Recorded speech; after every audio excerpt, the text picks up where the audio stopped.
Hi there and welcome back to You Don't Know Her, the Mindset Podcast, all about creating the best life for yourself, one by design, not by default. And today I'm delighted to be joined by two actors, Rod Glenn and Kathryn Sabourn. Hi. Hello. How are you doing? Good, Very good. Happy to have you here. Thanks for making the arduous journey, I'd say.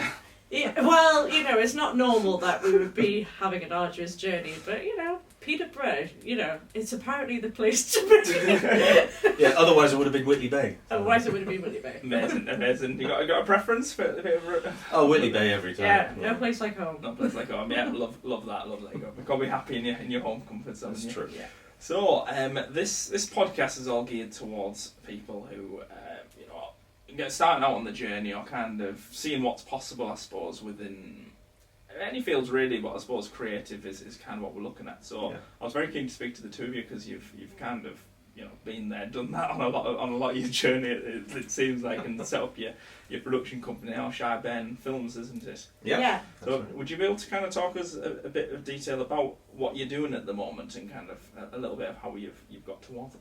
How we got started? Sure. I mean, this is the thing. As you say, we're both actors, and we have been for quite a while now. And we met on set of a film called The Curse of Eddie Bishop. We met on that set, and then it's sort of like one of those things where obviously you get to know each other very well and you start talking about ideas creatively. You can't help it as creatives. You always...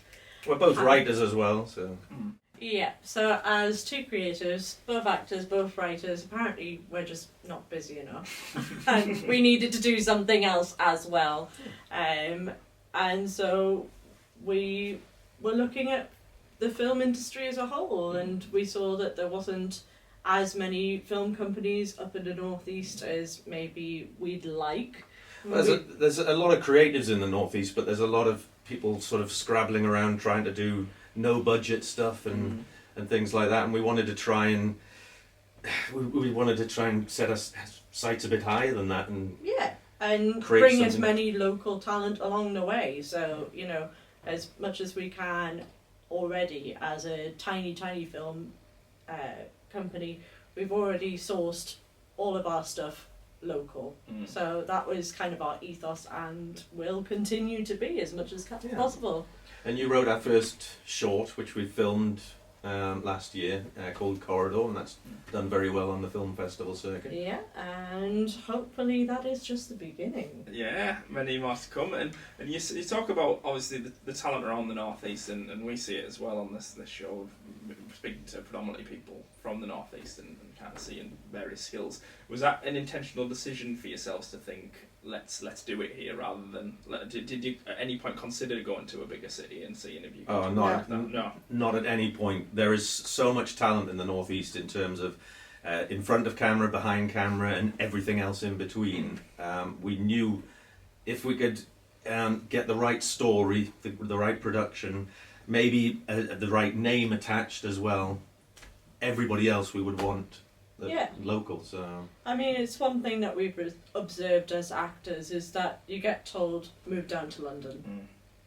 That's where anyone's gonna get anything done, but I don't believe that's true. But sadly, 95% of our work takes us out of the northeast. We're either hilarious down south, over to Manchester, in Cornwall, Scotland, all over the place, but very, very little in the northeast. Yeah, and it's such a shame. It is a shame because there's examples there of very talented people from the northeast, people like Ridley Scott or Jamie Bell, the actor. The people that have really conquered Hollywood as well.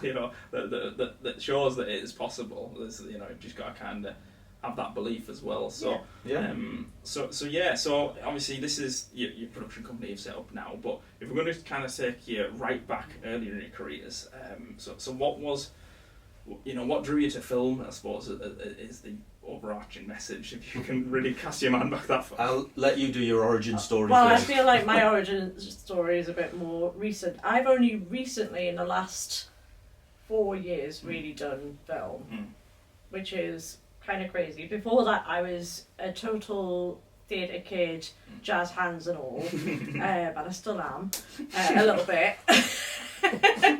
But I started doing little short films, little films have always been important, you know, in that we love watching them. We always have done. But then I started actually doing them, and I got the bug bad. Yeah.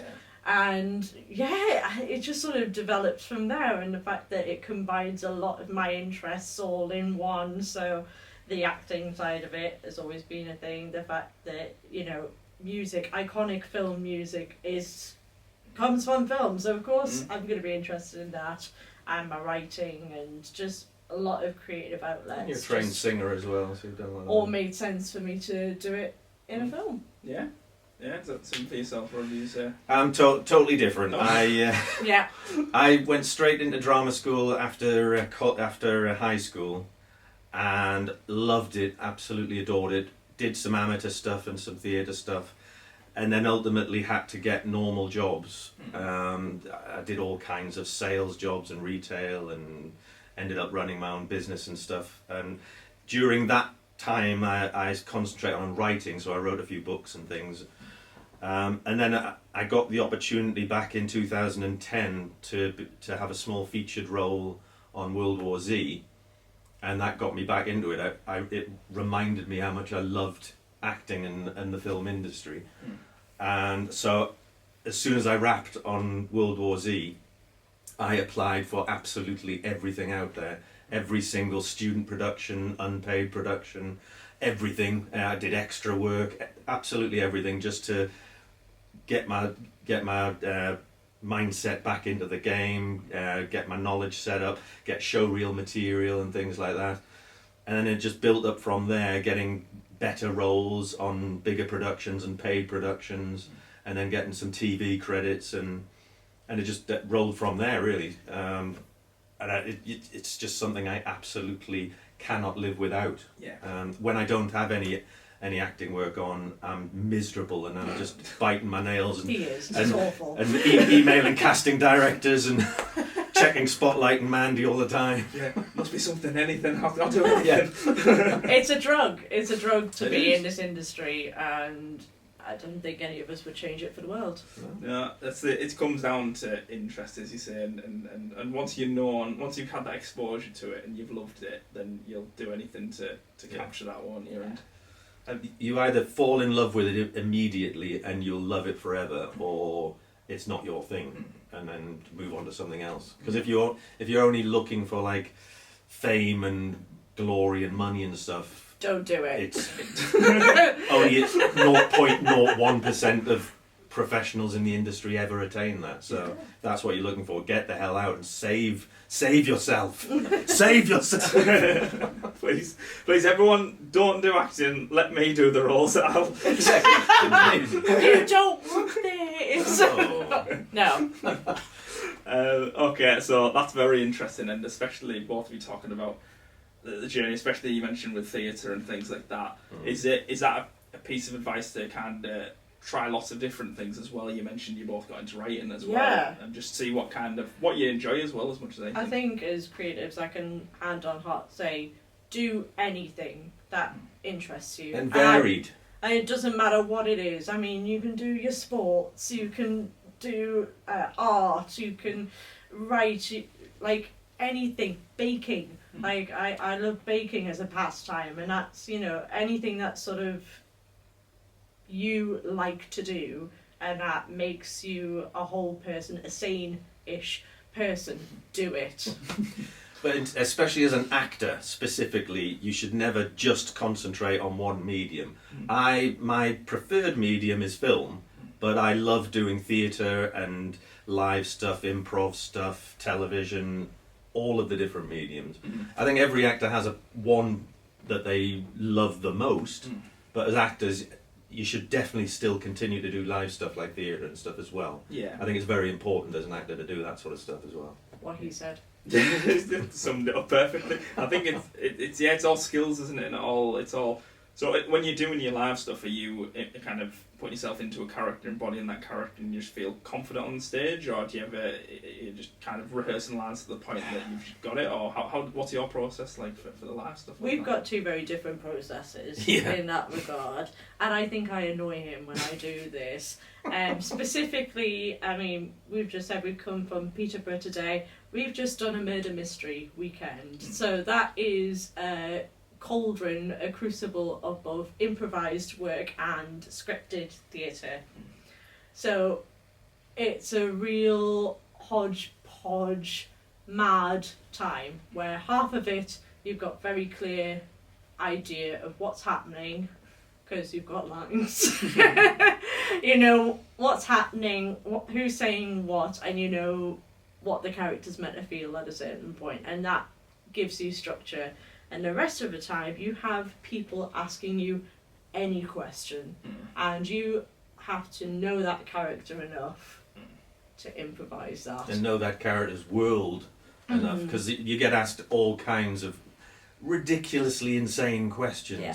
Like if you, for example, if a while back I was playing a soldier that had come back from the war, the Second World War. They wanted to know what regiment I'd been in, what battles I'd fought, whether I'd won any medals, whether I'd been injured, what weapon I used. Yeah. So you have to kind of do a little bit of research on that side of things as well, so you can legitimately answer some of those questions. But I still get very nervous doing live stuff, theatre, especially if it's a stage play where it's a significant amount of dialogue. I've last couple of plays I've done were very dialogue heavy plays, and there's always that little bit of nervousness until you really get going in the performance of, oh my god, I might just go blank at some point and just go, oh, it's all gone.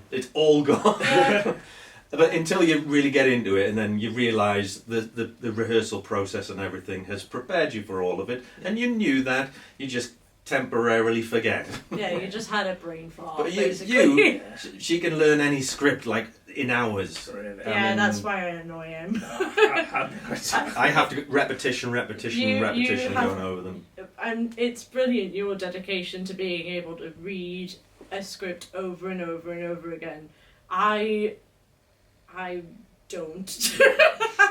I'm much better in a rehearsal room when I've got someone already reading the other line so I can respond and do that sort of repetition over and over again. I can't just read it. It just messes with my brain and I go bored.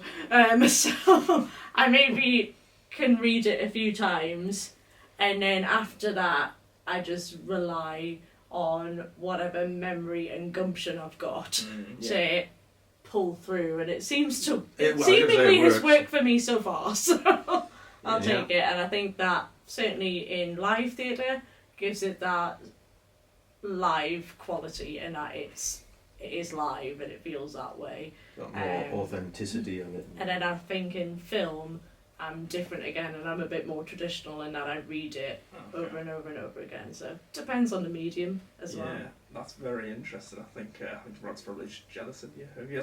Oh yeah. I've got a brain of a sponge. I'm sorry. Her line recall is amazing. Yeah. That's incredible. So can't remember anyone's names though. I'm sorry. I'm Luke. Oh right, yes. Hi. So it's interesting. I wanted to ask you on the writing side of it. Is that, you know, when you're learning lines for something that's written for you, if you've written the thing, do you have more of a connection to that? Do you feel as well? Is there any element of that comes in? Would you struggle as hard to remember your lines if you've written the thing? Do you think? Well, my writing, I started off writing novels and short stories, and got a few of those published. So transitioning into script writing and screenwriting was a little bit more difficult for me, because they're two very different writing styles. You strip with a script or a screenplay, you're stripping everything down. You've got a few limited directions, but it's all essentially dialogue. So you're not setting any scenes, you're not going into the thought process of your characters and things like that, so they're very different. But I guess, what was your thoughts when you first wrote Corridor? Well, I didn't even write it with the both of us in mind. I just wrote it to get it out of my head. I had a feverish 2 days of writing it, and that was it. So I didn't write it with me in mind, so I didn't think to remember the lines. I just wrote them down. And so when it actually got to a point where we're like, yeah, let's actually film this, it's a good enough script. Let's do it. I went, oh, now I have to learn them, but Because we're like, we're going to have to play these two roles ourselves. But it did end up falling into my head slightly easier than I think reading it cold, but that's only by the grace of the fact that I wrote it and then started working on it a few times. And then started to actually work on filming it not that long after I wrote it. So I think that's the only saving grace I had for that. It's good you wrote yourself, because we've already learned from Rod tonight that you shouldn't get into acting, so you might as well just write all your roles for yourself in band, I guess. Well, there's a lot of people in the industry, because it's been so quiet, have said, because the industry is quiet, write your own stuff, do your own stuff, film your own stuff, just so that you're doing something rather than just waiting for a call to come in or just emailing casting directors or directors. Do your own stuff as well. As long as you can get a few other people around you to collaborate with you, because you can't be brilliant at everything. I mean, for Corridor, we assembled a fantastic little team to help us, including Jake, who was our DOP on it, who was amazing, and got together a fantastic editor and sound person and everything. It was, I think you've got to create your own stuff as well.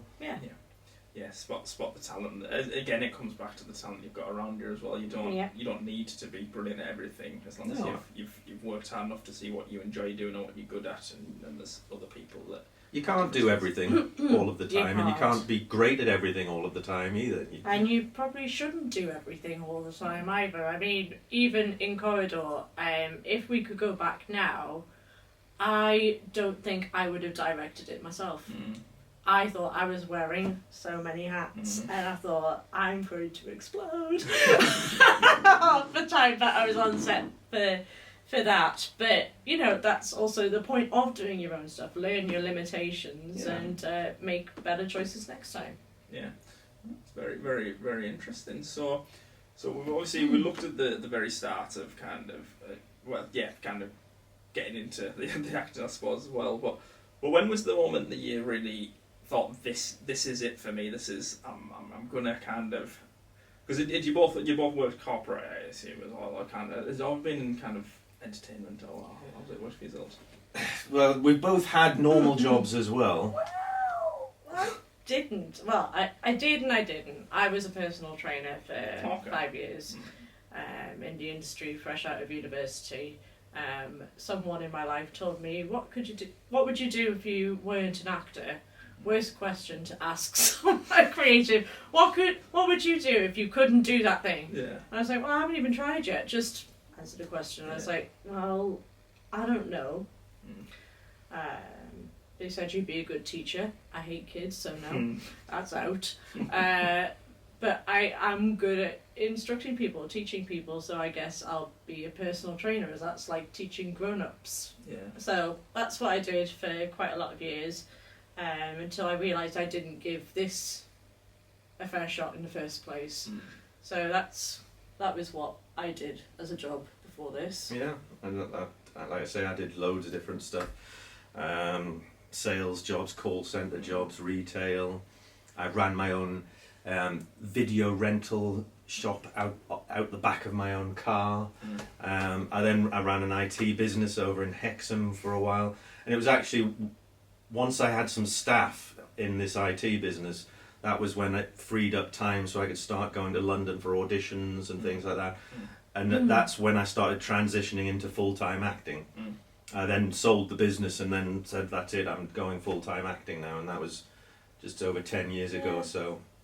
Yeah. And it's been, I got to a point just the year, that 2019, before the pandemic hit, where I had tons of work coming in. I had multiple feature films and short films, music videos, and all sorts of other stuff coming up, ready for the next year. And the pandemic hit, and everything got cancelled on day one of lockdown.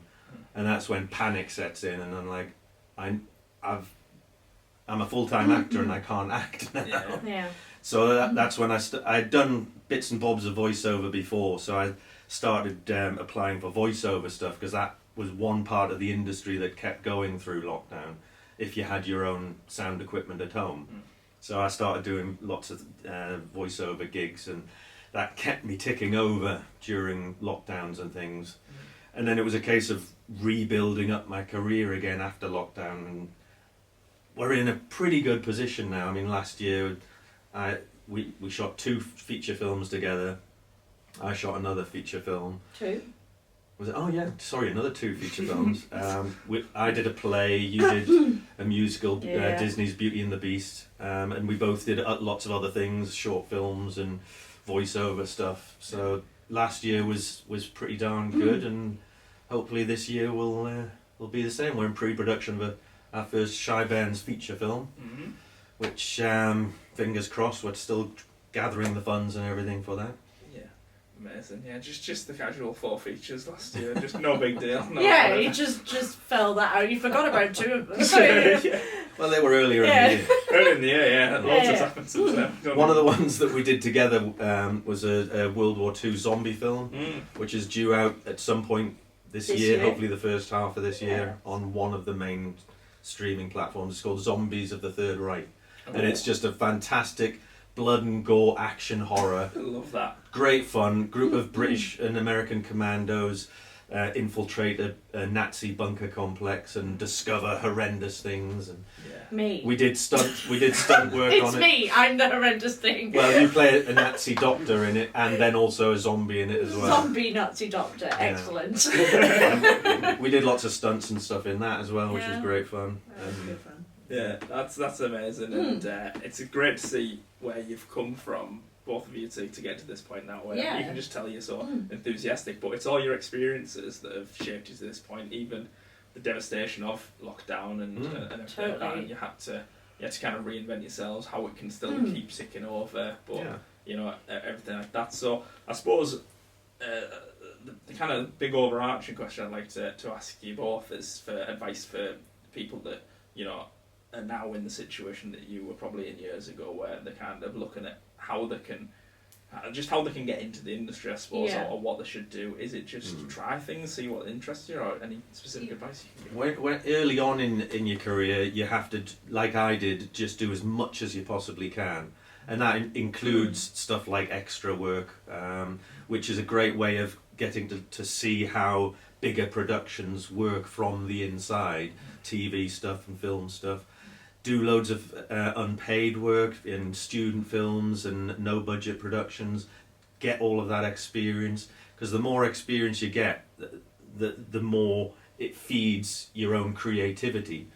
Yeah, I mean, this is across the board, no matter what element of the creative industry you're in. It doesn't matter whether you're actors like us or writers, or whether you prefer being behind the camera. Whatever it is, try it.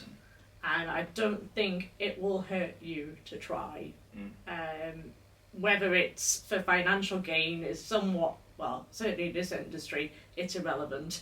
Certainly early on in your career as well. You've got to set aside the money element and just graft and do as much as you can. It's about opening your mind. It's about opening your mind and being willing to learn as much as you can. And it doesn't matter necessarily whether that's exactly what you want to do forever. Just try it. Just try it. Yeah, if you're wanting to be behind the scenes, you get those unpaid or low paid runner jobs so that you can see how a set works, and that way also you network with people as well. You network with all of the other crew and everything, and you get to know people. People might recommend you for another job. Yeah. Because recommendations and networking goes a big way in the industry as well. Definitely. And it doesn't matter where you are.